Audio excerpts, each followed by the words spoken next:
When I lived in Orlando in the early 1990s, I used to listen to WJRR on the radio while driving to work early in the morning. And there used to be this guy that would call into the station and tell the DJ how his life was going. His name was Larry, and he said he worked as a cable guy. He would talk about everyday life, but told it in a funny way. His delivery made you feel like he was just one of the guys and we were all sitting around a pitcher of beer at Hooters complaining about our lives. I really did think he was a cable guy calling into the radio station. Heck, I've done it before. When I had attended the opening of the Planet Hollywood in Coconut Grove, I called up the radio station and told the DJ about it because one was going to open soon in Orlando and the place was going to be packed with movie stars like the Coconut Grove grand opening was. Mark Samansky, the DJ, had me talking on air about it for 10 minutes. D-I-Z, that is Candlebox. A song is you. Also some live Eric Clapton, and they're recorded in Japan. D-I-Z, you're on the air. Yeah, hey, Mark, this is Skinny. Hey, how you doing, Skinny? Well, I tell you what, I was down in Coconut Grove last night. You were? What was going on down there? They had the grand opening of the Planet Hollywood.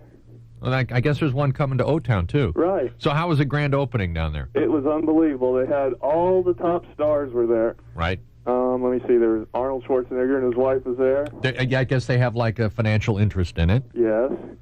Sylvester Stallone drove up. He worked the crowd pretty good. So you had Arnold and Sylvester Stallone. Right, and Bruce and Demi were there. Bruce Willis, wow. Bruce played with his band outside. How was that? Jean-Claude Van Damme drove up in his custom Harley. Get out of here. And he worked the crowd. Whoopi Goldberg was there. Danny Glover, Christian Slater. Luke Perry drove up in his limo standing outside of the sunroof. Wow. They just keep coming. Who else? Don Shula was there. Shaq came there. Wesley Snipes. Tom Arnold was there without Roseanne.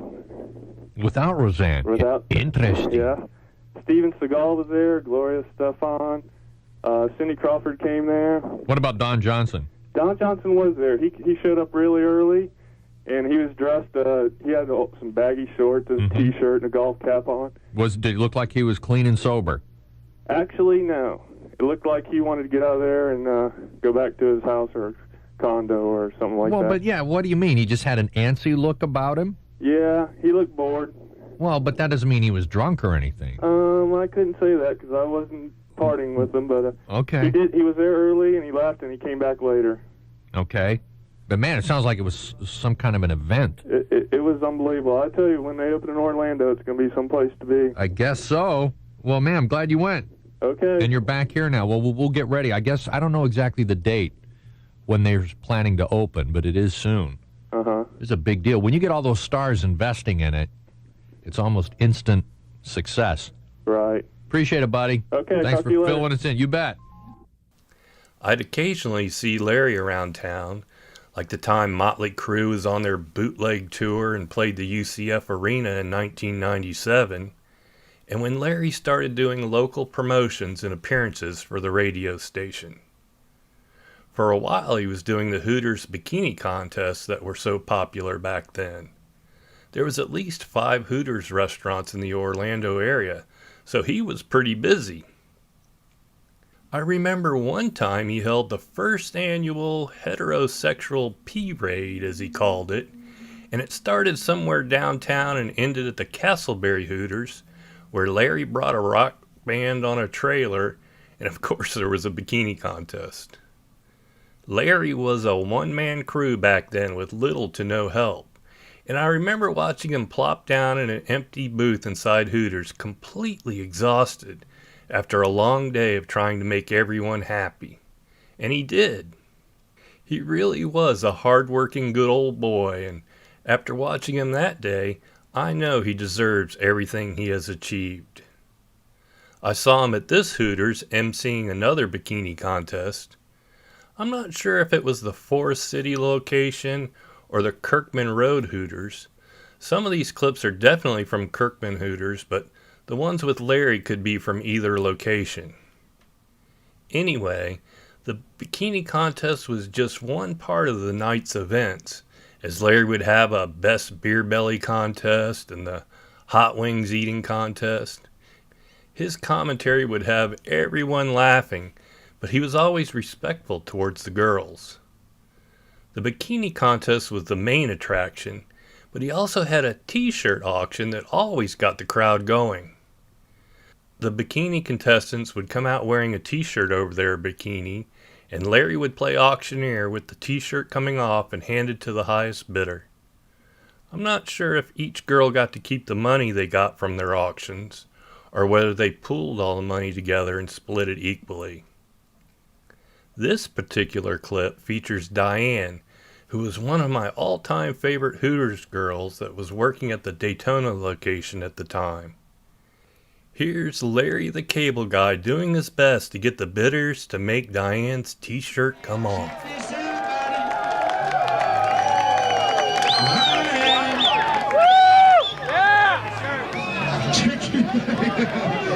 All right, this is Diane, my friend.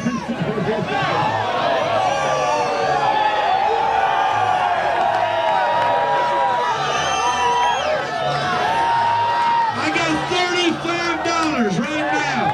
$40. $45. $50 I got. $50. $50. Anybody? $50. Come on, you can beat $50. 50. No, $50. $50 is bid right now. $50.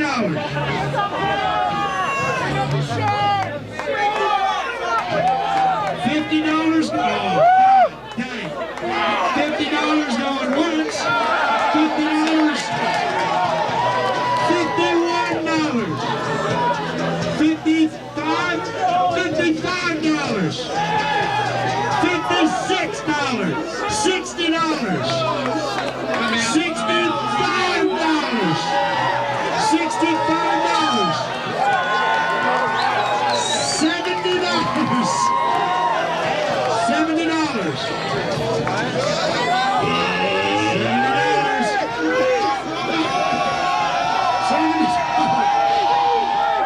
Hey, $70. It's hard to walk in Harlem, huh? $100.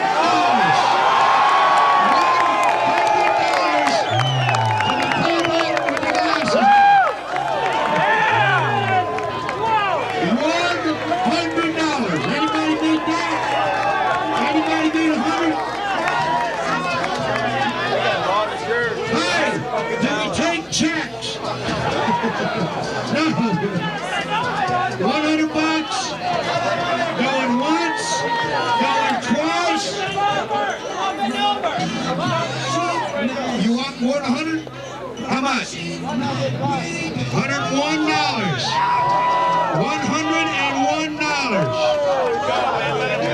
$101. If you say 102, we're going to be here all goddamn night.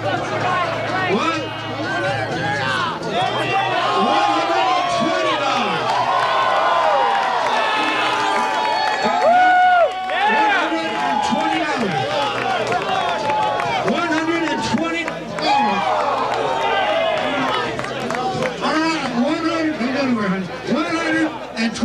Anybody over that? $130. $130.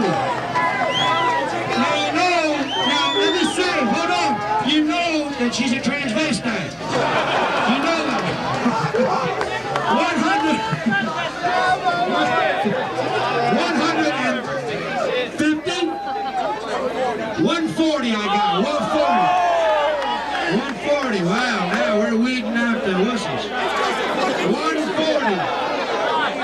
Do I got anybody else? 140. Huh? No? I can't hear, boss. All you get for shirt? 140 once. 140 twice. So, 149.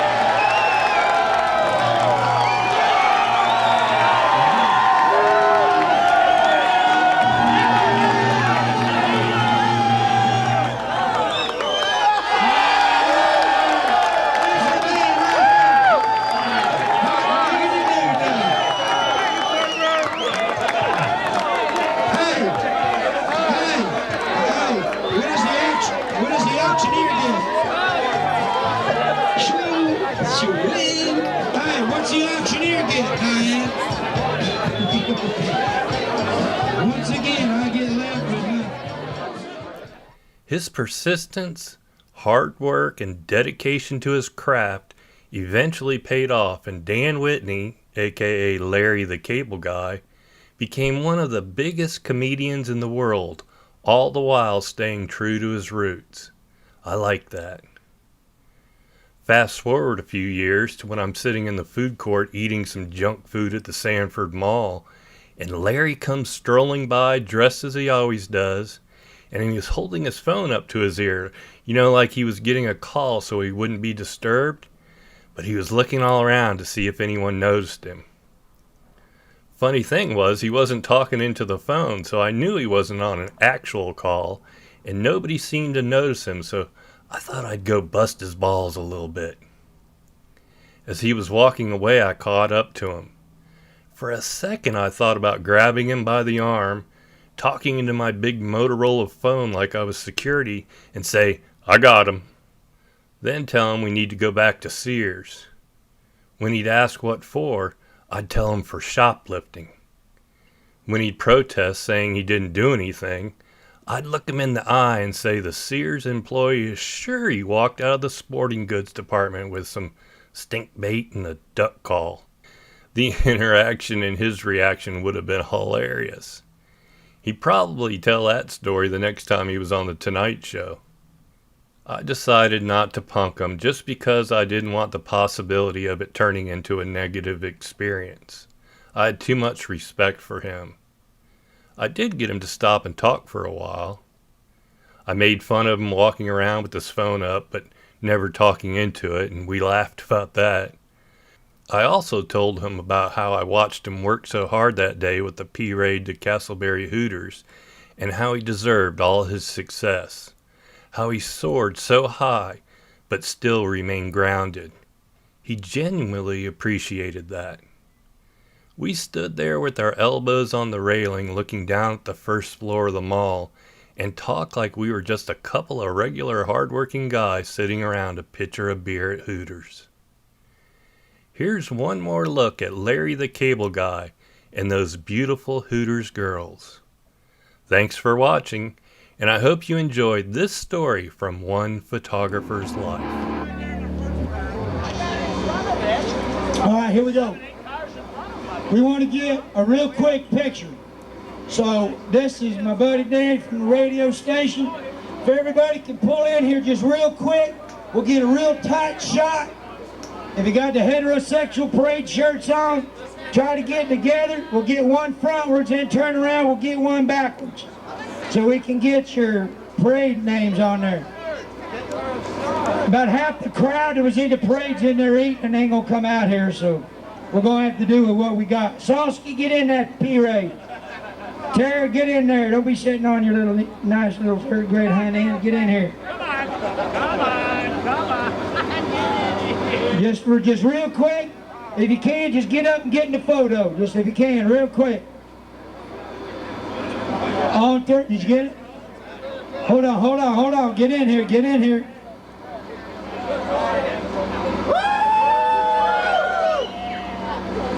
One more.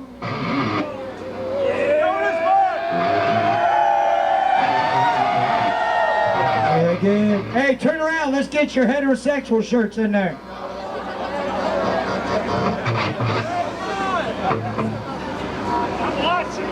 Yeah, we got to get going. It's going to start raining. All right, let's go start this, Sabrina. There's Sabrina right there. I'm going to bring out your first girl tonight, today, whatever. They're going to throw out a T-shirt and a coolie.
Working at Hooters, he's making all my customers happy. And she'll definitely make you happy, don't you? All right, there they are. Now here's what we're going to do. We're going to final round. We're going to get the final three, and you will know the winner of this contest. Then we will have a drawing. The winner gets to go home with the winner. So, your third runner-up, Diane.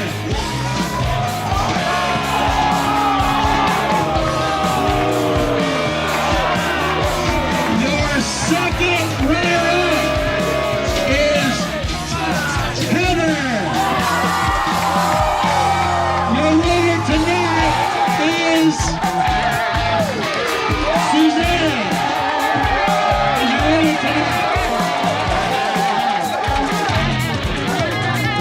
Let's hear it for all three of these girls right here.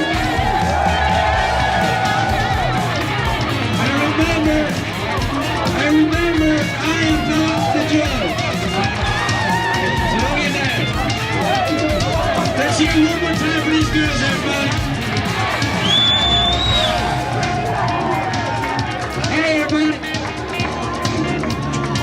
Hey, I want to thank y'all for coming out.